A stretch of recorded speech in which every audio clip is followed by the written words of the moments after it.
Alhamdulillah, inshallah. Angko amena walada pramina ode babu wasiyati bintisai bola niko bola didekan aywa kana musoka la halala wala ayam mokateme yatimeu aywa ani jemusumon aywa ani mugongo modola ala jira miningele yawe ikado ka konu kase ka kuyere la kuyere ye amano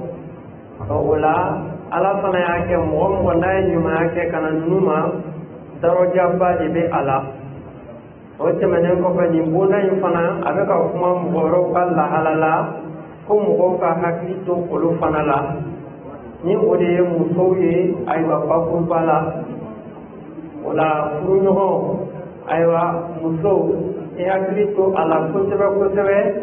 ay ka don ala la divikan fo kala halala wala imam Nawawi rahimahullah ay bola taele ni Allah taala ka kuma kawye ay umume suratul nisaila kuma nan Allah taala ko wa ajiruhunna bil ma'ruf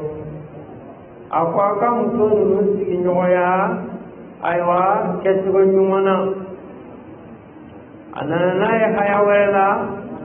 ولن تستطيعوا أن تعدلوا بين النساء ولو حرصتم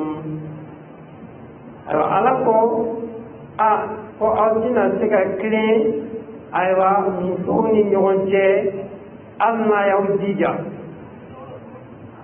nani hayayi amina hayayi fasari katawarka anyohona werebe suatu nisai damnela kuma nabina alayi ko ako فلا تميلوا كل الميل فتذروها كالمعلقة كونغا أو كاننا أو بمنون كنيشي أيوا نفوتو ما كدوية كتوي أو بنا نية كتوي أبو توي إنافو أيوا فندو بلونينو وجمع سنين بلوني إما غسالة والما مؤمي الدسكولا سيلينو abe san abe duguma atado aw kana musonu nunka o chugala wa in tuslihu wa tattaqu fa inna allaha kana ghafurur rahima ala ko ngani aw karanya ni galaude ka glanin ke aywa ka alanya siranya taka barake nai aw ka do ka ko ala jirumu sutra masai ala hine keren keren masai wala hayalama min nan da surefle ala ko aw ti se ka kile aywa musoni nyonje alna yaw jija kuma in kame dusugun yoro de ma kwa dusugun inflenie aywa ala ere ka dani tobiala dusugun me ka fando fe ka teme fando ka do o de dusugun tigi yere bolo na femye ka wale yawye ala kuma nauka ni suran kele jaminela فإن خفتم ألا تعدلوا فواحدة أو ما ملكت أيمانكم ala ko no ba do ka fo ko na sika kile musonu ni nyogonje ka ka dan kelem walma ay wani do musobe ala haya ni ko sala kameni ma ikake wale na wado ka se ka kile au ka kewale la au ka dan kelema ni haya bena ka ko Allah taala ko panji homa to bala ko minan nisa masna wa thulatha wa ruba ako fulike mutum kadi auye fla wal masaba wal manani o ko bala ko na ba do ka fo ka na se ka kile au ka da kelema to olatita don mo ya ira ka bo furu yere la ala ma dam ne muso kelena ala ya dam ne fladila o ko be saba o ko be nani ka soro ka fa anaba do ka fa na ka kelena na labana o na ba do na ka kile angol la nyini min bala o de ka kewale kasaka tega duzugun ala ya fo kala halala nyefe ayala ka fo walan tastati'u an ta'dilu bayna an-nisa'i walau harastum ko asna tega kilengoy woluni nyonjela ago fo alna yo jiga o jime dobe e bonya ni e nana dro adifo ka jisori ka dima aywa ka e dumuni dima ki bere na ben fle ni fama aywa ka aywa minan ta kabla minan kono abanye ku ka surun chila abe me ka sura ni ka fenke sai ba e ka fo jabya nunu dusuguna ukala ala tega ke kele na kewale la ala ko ay ka kilene o jime aywa ni majali fendo sa fini saniye telefini eji da ika anyogon sani fana ide iya samara kura sanga dini ma ika samara kura sanga dini fana ma de o krenya fana be jimena aywa ni be ka fenge majalula no te na from makoko de do karika samara tigera babi kura sanga dama do ina babi ma tige ma babi sanga doma ala ka fo ko ma kilola walma kari banana etara waduru do aka furala aywa idoin banara aw tara gogo ko ni keme furada ma ba kenya to ola enana ga boni la ala keme dona nga furala waduru dona nga furala wa ote jate ko klem ko te klene ay atawa ga aga lujra be yoro mina aga na fakati kera ka daworo indila onga ega bara de ka fo dongo do nintaye aywa shedo ni fele aywa nintaye dongo do malin seri bo oyora indila aywa kangari beja ikanake tiembali aywa ikache wale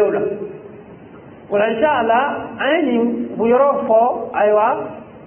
hakila jigin bolo koto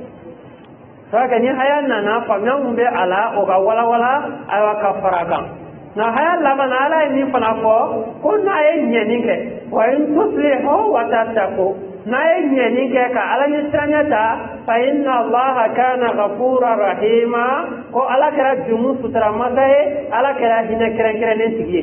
o jime mo madama aywa eka la nyine nyenini ile ala ni sanya de kan aywa ibe juma mtengu be esoro aywa furu in konona na ko ala e jumu sutra makabaye wa ala e hina kangane mataye aywa kana limana jomma de wala ko be o jugani la to wala kam so furu ka yiriwa don mo ba do suna e kono ka sawa ka ala kira sallallahu alaihi wasallam kale mu so furu ka yiriwa to kira ya furu ka yiriwa to ko ni fana ya furu ka yiriwa alhamdulillah tibe ka kira la degi sallallahu alaihi wasallam ngala ka kanarda kan mi fana be aywa ikana nyina ko de safura me waro ka fa etna tika kile israna ke magatianye ko na haya ko tede fa in khiftum alla tajilu ni ausana ka fa ausna tika kile fa wahida ko kile ikadan kelemo wala musofuru ka la halala aywa musofuru wajibi ale no doga musofuru akanune no doga la halala dobe haram yalen do luka musofu to ni kuma fora na famia de beta nyo no fe ola dobe oluka muso kelen uka dawo ma de kai pembena atobiana pembena ala ya fo ka na famia u fana de dada nyo no fola ma da me munu be muso furu balle do luka o do me aywa muami aywa muso ko la hala ale teka fo nyana bo o la hala to la na le na muso furu avec deguni tonyonu de to o la ala no pala ale be timbo aywa muso fula fulana aywa oye a kanune no munu ka la halala o jime mo mi na be yela so ko la hala aywa ale mo be ala o nga o atefana kunama asroka ba bla jeleo ni fauna onina akanune no aywa ninga musofu kanune ninga musofu awaji yale no minka furu ode mo mi be aywa na le ma musofuru avec jeni kelaude avec jeni kelaude avec aywa avec do ala fuso bawde da fe musofuru balaina avec wajibiya aka musofuru aywa akana halaki kata tasmal donina hala martaba ode do to ola ka furu ka yiriwa o fana kanunen de do n'a y'a sɔrɔ a se b'i ye ayiwa i bɛ se ka jɔ n'a ye ayiwa i dalen b'a la nafakati ko n'a fɛnw ayiwa i bɛ se ka jɔ n'a ye i sirannen tɛ k'a fɔ k'e tɛna se ka tile i ka kɛwale la ayiwa i k'a furu ka yiriwa ayiwa o ye sunna ye o ye alakira ladegeli ye sallallahu alayhi wa sallam donc o la i ka dan kelen man ɲi o fana fɔra min ka lahala la e fana b'o la dɛ fa in khiftum alla ta'dilu fa wahida ne e b'a dɔn k'a fɔ hakika la e ka kɛwale la e tɛna se ka tile ayiwa a se tɛ e tɛna se ka jɔ a ko kɔrɔ ayiwa i ka da la farikolo la lahalaw ni fɛnw bɛɛ lajɛlen na ayiwa e nan'u furu ka yiriwa ka na tilenbaliya daminɛ ayiwa alakira sallallahu salam a ko n'i ye musow furu n'i ma tilen u ni ɲɔgɔn cɛ k'a tigilamɔgɔ jɛngɛnnen de bɛ na alikiyama jɔli o ye taamasiyɛn k'a fɔ ale ka kiri ayiwa a ka ca la a tɛna ɲɛ dɛ donc o la tilennenya in ayiwa o ɲininen don i fɛ ayiwa i ka kɛwalew la donc o mago bɛ min na o ye ala ɲɛ siranɲɛ ye bon ni ala ɲɛ siranɲɛ sɔrɔla i yɔrɔ a ka ca la e bɛna tilen o la n'an ye nin faamuya in sɔrɔ an bɛ tɛmɛ ayiwa ni walanda dɔ ye donc o la Ibn Taymiyyah rahimahullah a ko qala al-mu'allif rahimahullahu ta'ala babul wasiyyati bin nisa'i ako Imam Nawawi rahimahullah ay ni bona nati ka fo aywa ko mo ka ladi aywa muso ka kunyala yani alwasiyatu ala an yurafiqa bihinna al-insan ko kuma kora jumaye mo i hakrito aywa muso ka kunyala de wa an yattaqi Allah ta'ala fihinna k'i ka siran ala ɲɛ muso ninnu ka koɲɛ la o jumɛn i bɛ se ka ko caman kɛ i fanga n'i ka se la nka ala ɲɛ siranya kama ka n'a kɛ li'annahunna qasirat ko k'a sababu kɛ muso ninnu ayiwa u lafulen don u ka lahala la yahtajna ila man yajburuhunna wala muso ninnu mago bɛ mɔgɔw la ayiwa mɔgɔ minnu bɛ u bɛrɛbɛrɛ ka fɛɛrɛ kɛ k'u bila sira tilennen kan ويكملهن وأقوك الله لو دفع كسرك مسو دارا كبو غلاكا كولو دي لا عليك دفع باليا فناكا بو كتمي تشيكا وكما علي لبنا تشيكا مرا كونونا نا سوغا منا تشيكا علي بلاسيرا قال الله تعالى كما كونا الرجال قوامون على النساء بما فضل الله بعضهم على بعض وبما أنفقوا من أموالهم ala ko k'ale yɛrɛ de ye cɛw ale ye olu jɔ ayiwa musow sanfɛ ayiwa ko fasamacɛ in bɔra ale ala yɛrɛ de yɔrɔ fanga ayiwa ani faamuyaw ayiwa ani keguyaw ani hakili yɔrɔ ala ye cɛ ala y'a fasamacɛya muso sanfɛ ni lahalaw la ko ka a sababuya dɔ wɛrɛ fana kɛ jumɛn ye ko cɛ ninnu bɛ nafagatili kɛ u ka nafolo la ka na muso ninnu kan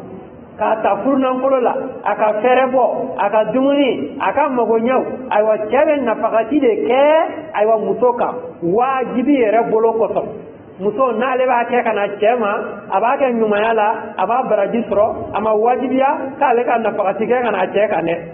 wa n'a y'a kɛ a b'a baraji sɔrɔ nka cɛ ta a wajibiyara de ale ka nafagati kɛ ka na muso ninnu ma فالصالحات القانتات الحافظات حافظات للغيب بما حفظ الله ayiwa ko o la muso ɲuman muso min majiginen don muso min bɛ kɔlɔsili kɛ dogo la fɛn na ayiwa a kan ka min kɔlɔsi dɛ ala y'a ɲini min kan ka kɔlɔsi muso in b'a la kɔlɔsi cɛ kɔfɛ o lahalaw ka ca cɛ bolo fɛnw fo ka na se ale yɛrɛ ka tafe bolo fɛn fɛn gulonnen bɛ o la ayiwa ko muso ɲuman a bɛ lakɔlɔsili kɛ dɛ o de ye muso ɲuman taamasiyɛn i b'a sɔrɔ a majiginnen don o ye jumɛn a jɔlen don ni ala ko ye wa ayiwa a ɲinina min ka latanga a fɛ ka bɔ seli farida 5 la fo ka na se cɛ bolo fɛnw ma a ka tafe bolo fɛn fɛn gulonnen bɛ na a b'a bɛɛ latanga nin ye muso ɲuman de ye dɛ ala yɛrɛ y'a wele o tɔgɔ la ومن على انفاقه واللاتي تخافون نشوزهن فعزوهن واهجروهن في المضاجع واضربوهن ايوه كنا اسرنا ايوه مسلمين كانوا كرتانيه aywa kaka waju aka waju no manya aywa aka glantige ula ode wajuro wonna fil madaji fa kono fana manya wadribuhun aywa ko ubeteka goti o buwali min plala kra wala darban ghayra mubriha aga buwali min de musoyin jogi ka bugo ka nyefunu ka bolo kari na yɛrɛ bɛ taama ayiwa a bɛ sengeliya sen na ko parce que cɛ y'ale bugɔ o bugɔli suguya o ma fɔ dɛ o la ladamu bugɔli dɔ don min ma kɛ ayiwa ɲɛdala bugɔliw fana ye an ka hakili to o la a tɛ bugɔ a ɲɛda fana la wala o la an ka ladamu bugɔli ayiwa ala yɛrɛ de y'a fɔ dɛ wa ala kira y'a sabati sallallahu alaihi wa sallam tuma na ni ala kira sallallahu alaihi wa sallam a tun ye sahabaw ladi muso gosi la muso nun kɔrɔtara cɛw kama u tilara ka na fɔ ala kira ye ko ala kira ko i ka ye kuma min fɔ ko musow bɛ ka fɛngɛ cɛw kan dɛ ala kira tilara ka jɛ di komi ala yɛrɛ y'a fɔ kuranɛ kɔnɔ kira ye jɛ di k'u bɛ se ka bugɔ o kɔfɛ tuguni kɔ muso caman nana dama ka se ala kira la sallallahu alaihi wa sallam k'u cɛw bɛ k'u bugɔ ala kira sallallahu alaihi wa sallam a ko n'a sɔrɔ o de don ko olu cɛ ninnu fana ko olu tɛ cɛw la hɛrɛma ye dɛ o b'a yira k'a fɔ ayiwa a jogoɲumanya dɔ de ye i kana kɛ k'a fɔ ayiwa i bɛ kɛ muso bugɔla ye wagati bɛɛ wala nka ala ye min fɔ nin ye ayiwa o sabatilen de don dɛ nka ala kira sallallahu alaihi wa sallam ka jogo ye min ye ala kira kɔni tun t'a musow bugɔ dɛ ala fana ala bɛ kuma ni ko dɔ de ala o la kumana min na n'a ye nin lahala saba ta o la a bɛ taa martaba de fana la dɛ o ye jumɛn e y'a daminɛ e y'a waju ayiwa tile dama dama dɔrɔn e ye bugɔli daminɛ o tɛ dɛ i b'a daminɛ ni wajulu de ye ka waju k'a bilasira ka n'a hakili yira ɲɔgɔn na nafa min bɛ ko la k'o yira a la k'a bilasira kosɛbɛ wa i kana sɛgɛn o la dɛ ka sababu kɛ ala kira o de fɔ ko muso taara ka bɔ galaka kolo la a jɛngɛnnen don i b'a bilasira ko n'i m'a bilasira a jɛngɛnnen bɛ to dɛ ko bɔn n'i ko i b'a tilennen to yen fana k'a bɛ kari de o jumɛn ale tɔbiya y'a jɛngɛnnen don i bɛ to k'a bilasira de o la i kana sɛgɛn wajulu ka in na n'o de ma ɲa i bɛ dilan tigɛ o dilan tigɛ in fana ayiwa muso min n'a bɛ sira ala ɲɛ n'o lahalaw taga dɔrɔn i b'a ye a bɛ segin a kɔ ala mɛ dɔw bɛ olu kati ka gɛlɛn o de kama ala nana martaba laban na ayiwa ko bugɔli bɛ se ka ye a la o la ala ko فإن أطعنكم فلا تبغوا عليهن سبيلا ko ni muso ninnu nana aw kana batoli daminɛ aw kana sira wɛrɛ ɲini kama tugun dɛ o ye jumɛn ye e ye wajulu kɛ dɔrɔn a ye sira ta a banna e ye dilan tigɛ a seginna a kɔ nka e fana k'a kɛ fɛngɛ ye k'a tɛ dabila o fana ma fɔ dɛ donc o la ala ko i ka sira labila kumana min na u y'i kana batoli daminɛ inna allaha kana aliyan kabira ko la e k'a dɔn fana ala ye masa kɔrɔtalen ye wa ala ye masa belebele dɛ donc o la e k'a dɔn n'e fana ko k'i bɛ yada muso in sanfɛ i k'a dɔn ko ala kɔrɔtalen don ka tɛmɛ e kan wa ala ka bon i ye dɛ donc o la ladilikan bɛ fɔ ayiwa cɛ yɛrɛ fana ye kumana min na ayiwa a bɛ ka lahalaw ta k'ale b'a fɛ ka muso k'ale b'a fɛ ka a ladamu donc o la ka kan an ka hakili to ayiwa kuranɛ haya ninnu na ayiwa k'an hakili to musow ka lahala la kosɛbɛ kosɛbɛ o la hadisaw bɛ ayiwa an bolo kɔrɔ inshallah o la haya min fana haya kɔnɔna na ala ye min fɔ fana fo ka ɲɛni kɛ aw ni ɲɔgɔn cɛ wa in tuslihu wa tattaqu wa o ɲɛni fana siratigɛw ka ca ka sababu kɛ haya min na ala y'a fɔ aw tɛna se ka tilen muso ni ɲɔgɔn cɛ i b'a ye o kan bɛ mɔgɔ ma muso fila walima muso caman bɛ mɔgɔ min bolo voilà donc o lahala la wala cɛ dilanni bɛ se ka kɛ muso yɛrɛ bɛ se ka dilanni kɛ lahala dɔ la o ye jumɛn n'ale y'a ye k'a fɔ fɛn min ka di cɛ ye ale ye o sira dɔw labila cɛ ye o fana ye dilanni dɔw ye a bɛ se k'a ye k'a fɔ bon ne cɛ filɛ ayiwa ne farikolo bɛ cogoya min ne n'a se ka gɛrɛ ka caya bon o la ne bɛ fɛɛrɛ kɛ ka dɔ bɔ n ka wagati la parce que cɛ ka tilennenya dɔ ye a bɛ su tilali min fana kɛ o fana ye tilennenya dɔ de a bɛ diyagoya f'a ka tilen de bon o fana la ayiwa muso bɛ se ka dilanni kɛ a b'a fɔ bon komi ne ta ye su fila ye bon ibe kelen mole tala ne su kelen do bele bo to la to ibe to kelen ibe o ki sagola to la kere bo ka sagola bo do glande o musere ka fa bo glandi me ni koina bo ne re gerani ko ala ka sallallahu alaihi wasallam to do yoke aya aka wakati do ayo jamba ita ma radiyallahu anha do ola ni adira ma jekerani aye kebe ka atawo ke olla halala basi tala na madama na madama ala ya abla le ka kale ka kle bo enana o ko gele a jeka ko jagwa fa ka kle ni bo anana ke ko fugu na do ni yonje ola bi ka glani ngani la halala musere bi ka glani nge bo abo tala shere mana aka ke glani kala de to ola anna su boleno nim fle o tabunya o teninge o kana le bani kata ka hake dafa ibaka hake dafa ayo ika hake mi nabe ka otra kila al qiyama ayo ala rebe e ka hake jima to ode aywa ake tugai wala hadithu kana be bona kono insha Allah an abi hurairah radhiyallahu anhu qala qala rasulullah sallallahu alaihi wasallam istawsu bin nisa'i khaira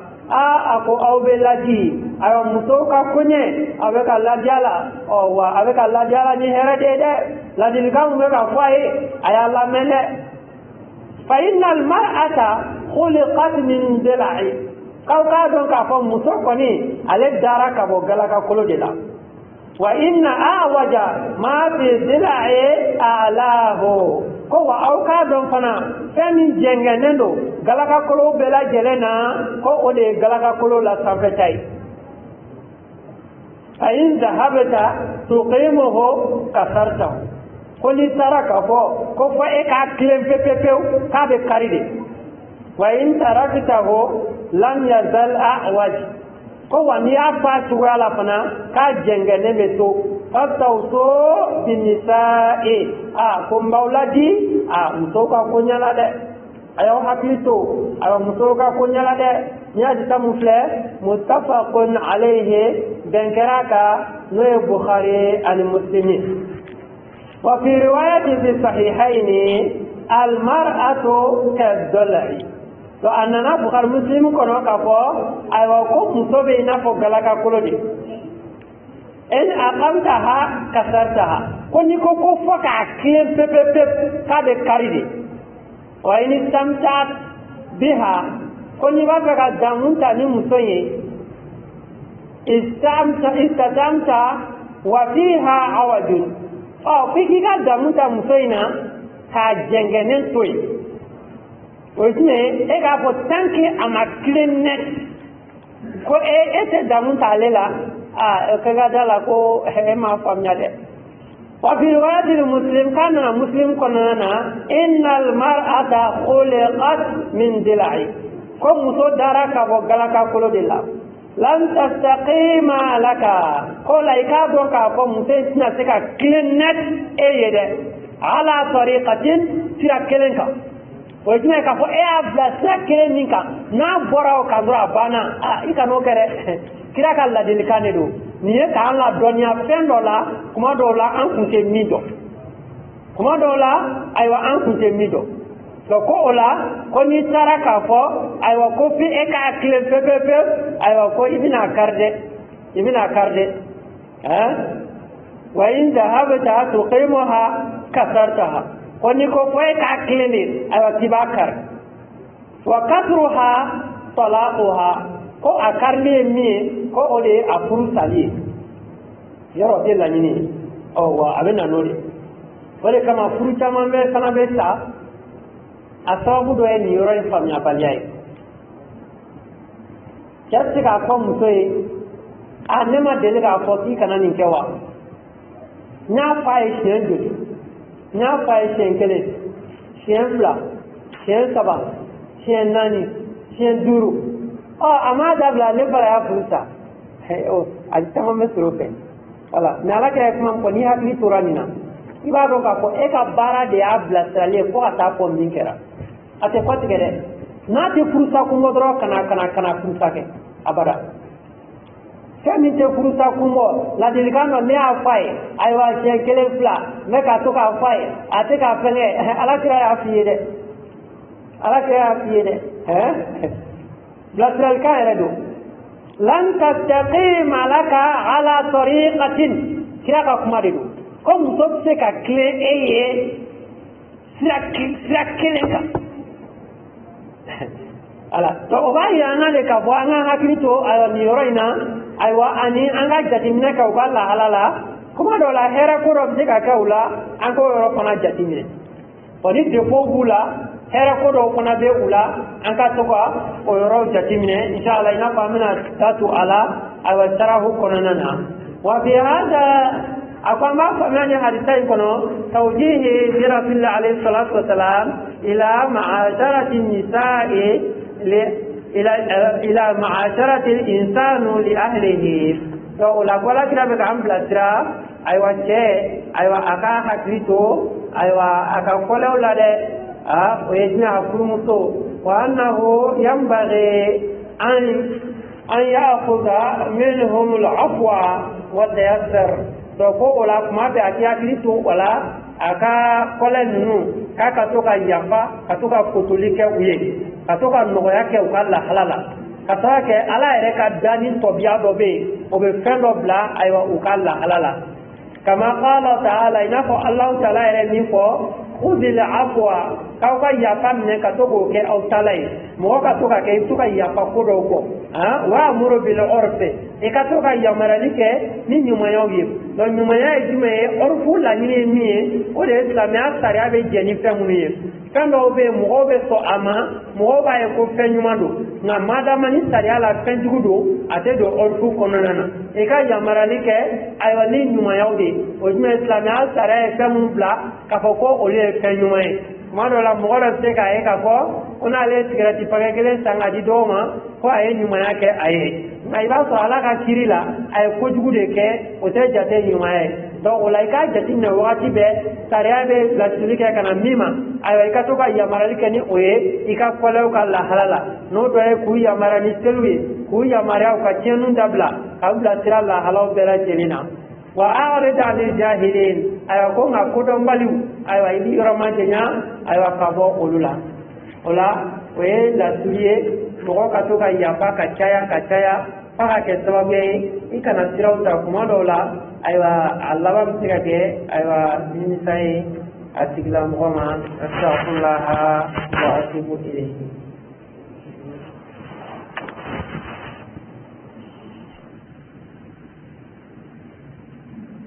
alhamdulillah wassalatu wassalam ala rasulillah ولا يمكن أن تجد المرأة مهما كان الأمر سالمة من العيب كولاكم غتشك مسفرو كنيا كراتوجو مسومي كاكيسيلو كابول لبوما كمه وجمع كلا هلا ب لبوال كلن تعالى فبركته أسرو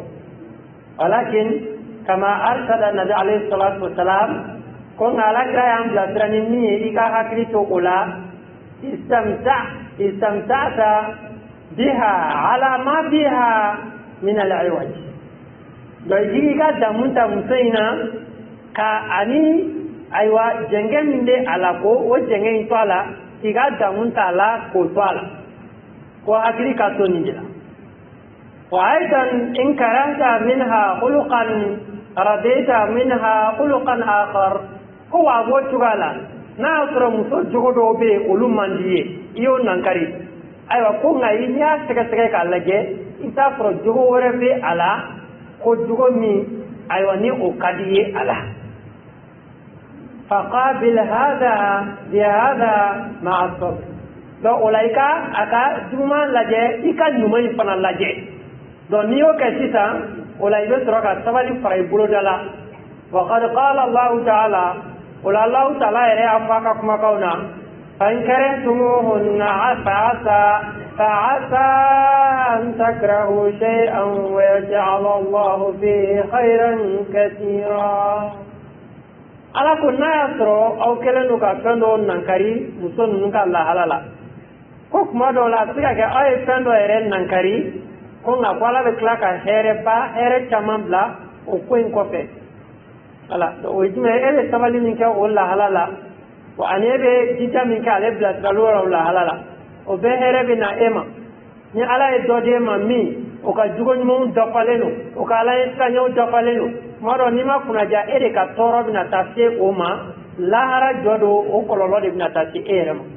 ngani ala e la jabini lahara do ye ale ka lahara la ebe jija ni ke o glani no pengola o fana be ka trabiya e daraja fana de be korota ayo allah taala ro wa arama de re ka tobiya ere fana wi afia ga fano mandie ika here de bula ala de fo asa an takrahu shay'a wa huwa khairul lakum wa asa an tuhibbu shay'a wa huwa sharrul lakum wallahu ya'lamu wa antum la ta'lamun akatya ga fano mandawi aw ka here bodila katya ga fano kadawi aw ka toro bodila ko ala de be adon ko nga aw ta do mbay abina ko kaso dobe oluka mirila ne olu teru nana musoka to ka yele kolu kumbe ka tego duma ka feno ay ba tro ko la le musa tu kushulu la abe molo abe sange ko ba tro lila ale moro la manda le ne moro ba tro herebe ni na ka teme na tura ka na ka tego duduma ay nana bismillah ka kuma ba ke no le wala moro la bokma be kala isanya de nyokoro kona wakati be pati ake boni fana fana bala min ma de ye kuma do la min kai ala bito ko yoro fana danya koro nimbala ni mai na ni fana bala o fana kai de wala o de ake tugai o nga sendo be ko ni mo te mo fenge o ka ko ka fenge o la de ko jugu ba do be ani fendo be bay ba tro mo ko tije ka fenge o ka ala do misala selbalia to na nyogona o tete ka sabali muso ka o la de ka mara selbalia ka na nyogona walma ere paro jugo fene no bala o lu jugo no be ala me fem te fusa kumbo ani fem te fanen banen kumbo ane ko kana jiji ay mana jijian o nen na ona to ka so jisigle me nyegena o no ma ke ye keta itato to amada o lu la hala nu ide hikma la bara o ko nu na o lu te fusa kumbo ni fenu to ibe munyu ka sabali o muso fana daga hake ka ba ka kusube ka munyu kusube alaka sallallahu ko na le kume yamarali ke to ka sujudu bi doye ka kuma fo muso de ka sujudu bi chei donc na alaka sallallahu ma fo ko muso ko kere to sujudu bi ala droni ala do ulanga abata ka fo de ke ka hake ka bu muso kan kusube ani kira ko fana ni muso afatura ayasro a che jele no ama amumini muso a ka bita dina dilade abita arjinela o cheka jalema kari koni ai pembe kende amunyuna saballa kere dera alema alakira ko ningoni aiwa ni kisira ni bita arjinela to ola musoka hakri to ofanala ko sebe ola anko habona la ni ere ni cheka do muso la tili dani ni o mi fana fora anga do ga ko arama de la tili an fa da mandi ala o da ga bo bogola ka pa ka ke aramadi akira aramadi to ola agalaka ala e o de sama ka muso da ka bo ola ala ba ko wa khalaqa minha zawjaha donka aywa afurmuso ko da ka bo ayrela wala to ala e muso da ka bo chela o kama chebe taga adafala no pe ko fara ireka to ola cheka age ka bu kusbe aywa musoka kuma do la ka teme aywa amansa nunu kane anga hakili tola ka fo e jemso de be cheku do ko ka de be jemso wole isagola ka bla chiula isagola ato chugala de ajira kemin kan ore ka hage ka ba kan aywa ka teme aywa muso inkan fo kana te den fa herema bo chugala udem do ne deni mataya hage olugo sama nyogonche o ka famia furuche o ka haga min baka o ka bonka teme olutaka oluteka den welo sagola o furuche ka jeni ay astaghfirullah wa atubu ilayhi wa an abdullah bin زمعة رضي الله عنه أنه سمع النبي عليه الصلاة والسلام يخطب وذكر ناقة والذي أقرها فقال رسول الله صلى الله عليه وسلم إذ انبعث أشقاها انبعث لها رجل عزيز عارم منيع في رأسه عبد الله بن زمعة على جرما أكو أيامنا على كلا صلى الله عليه وسلم كوكرا بكا خطبة روكي ويجمع أبكا بلاترال كاروكي أيوة مغوي أو كو على كلا أيوة نغمني نو كان فورا ني على با فوفو أيوة قرآن حيالا فقال لهم رسول الله ناقة الله وسقياها فكذبوه فعقروها دو على بو أمين كبرا فو على كلا يداتو نغم مسوين كبرا لا فو على كلا فو صلى الله عليه وسلم إذن بعد أسقاها كيو كمغو كنانغوشي دو كو بيان مغامين بلاغا تغا كو أكوية تشيرو دي أيوا فنغتري باري كندو أغا مغو تشيلا وإبا صرو مغوشي كنتسي عليلا ويجيمي فنغابي على أيوا على كورانينو كفو مغتاني أكاتيكا جلي كيو دي بلاغا تغا أيوا نغمين فغا نغمين في جمي على كان نبي ما صالحو أتيراكا مغوما أيوا كا مغوكو كفاكا ننكبكو دوي kabako ejme ko kulumi flani ko ni nyogome sera ka bo kulina sansa nyogome kono ma fale ko lube da solihula solihu fana ala deli nyogome kono ma fale bora kulula kana ka den soro uyere nyana ko nga sarti ejme mini be kla awni nyogome ni nyogoche wa soro kolomba do be bebe miola ni aw minabi aba o du sajabla nyogome be mi nga yuka mo kana gele baro de bla ni nyogome mi fle tiɲɛ la anw ye adamadenw de nin ye bagan de dimi tɛ se ka tila anw ni nin ɲɔgɔn cɛ an bɛ ɲɔgɔmɛ in faga ala ka ɲɔgɔmɛ muso u ye ɲɔgɔmɛ in faga ala y'u ka kibaruya lakale k'ale ye jibirila bila ka na kulew dala k'u bɛɛ sɔnjuru tigɛ ala y'u ka lahala fɔ o de nana ala y'o de ɲɛfɔ ala kira ye kuranɛ haya la k'u y'u ka mɔgɔ kunnangoba dɔ bila ka taga ayiwa ala ka ayiwa ɲɔgɔmɛ in faga o kunnangoba in ye ni mɔgɔ suguya de wala kira ni la kala ka sahabaw ye thumma dhakara nisa ko pe ala kira sallallahu ay muso ka konye ayo o wajulu kan pe ay wa sahabaw nyana fa wa'ada fihinna ko ala kira wajulu ke a kuku haklito muso la de fa qal ko ala kira ko sallallahu ya midu ahadukum an yajlida mar'atahu جلد العبد فلعله يضاجعها من آخر يومه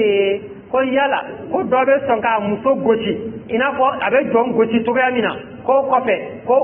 o su kelen laban kɔnɔna na ko e ka se ka gɛrɛ ɲɔgɔn sɔrɔ n'o muso o bɛ se ka kɛ wa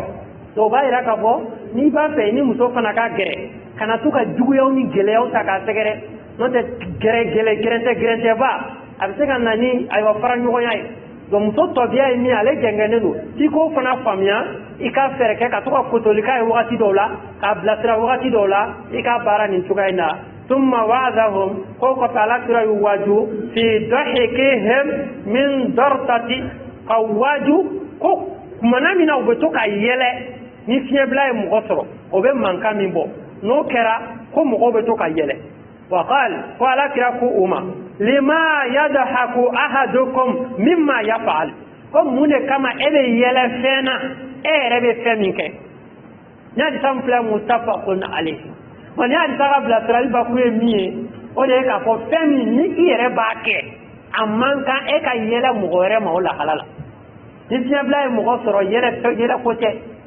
k'a kɛ adamadenya tɔbiya de don a bɛ i n'a fɔ mɔgɔ n'a halola a bɛ i n'a fɔ mɔgɔ n'a sɔgɔsɔgɔra n'a tisora fiɲɛbila fana ye adamadenya tɔbiya dɔ de o cogoya la donc o la ni mumini ye nin faamuya yɛlɛ ko fɛn tɛ kana to ka nin fɛn ninnu kɛ yɛlɛ ko ye donc o ye bilasiralikan de ye ala kira ka bilasiralikanw na sallallahu alaihi wa sallam wa ni hadisa muttafaqun alayhi bɛn kɛra kan a bɛ bukhari ani muslim kɔnɔna na o la a donna an ka bonda kɔnɔ ka sababu kɛ ala kira y'a fɔ hadisa in kɔnɔna na ko musow ka lahala la ayiwa ko yala e bɛ se ka muso gosi i n'a fɔ mɔgɔ bɛ muso e ni muso ni ɲɔgɔn cɛ maja ni fɛn minnu kan ka sɔrɔ aw ɲɔgɔn cɛ a bɛ i n'a fɔ e bɛ mɔgɔ gosi foyi t'i ni mɔgɔ min ni ɲɔgɔn cɛ donc o la n'i y'a kɛ ten o cogoya la donc ja don man di aw cɛ dɛ se ka mɛn ka sɔrɔ aw ma se ka ɲɔgɔn ye tuma dɔ la furugufurugu bɛ se ka kɛ aw tɛ se ka kɛ ɲɔgɔn fɛ tuguni kɔ o bɛɛ bɛ se ka don a la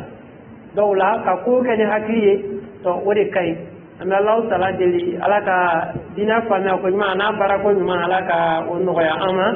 jurumu yafa ala ka o di an ma ala kan kafo kana arjina konana subhanaka allahumma wa bihamdika wa nashhadu an la ilaha illa anta wa nastaghfiruka wa natubu ilayka اللهم صل على محمد وعلى ال محمد كما صليت على ال ابراهيم انك حميد مجيد اللهم بارك على محمد وعلى ال محمد كما باركت على ال ابراهيم انك حميد مجيد اللهم ربنا آتنا في الدنيا حسنة وفي الآخرة حسنة وقنا عذاب النار سبحان ربك رب العزة عما يصفون وسلام على المرسلين والحمد لله رب العالمين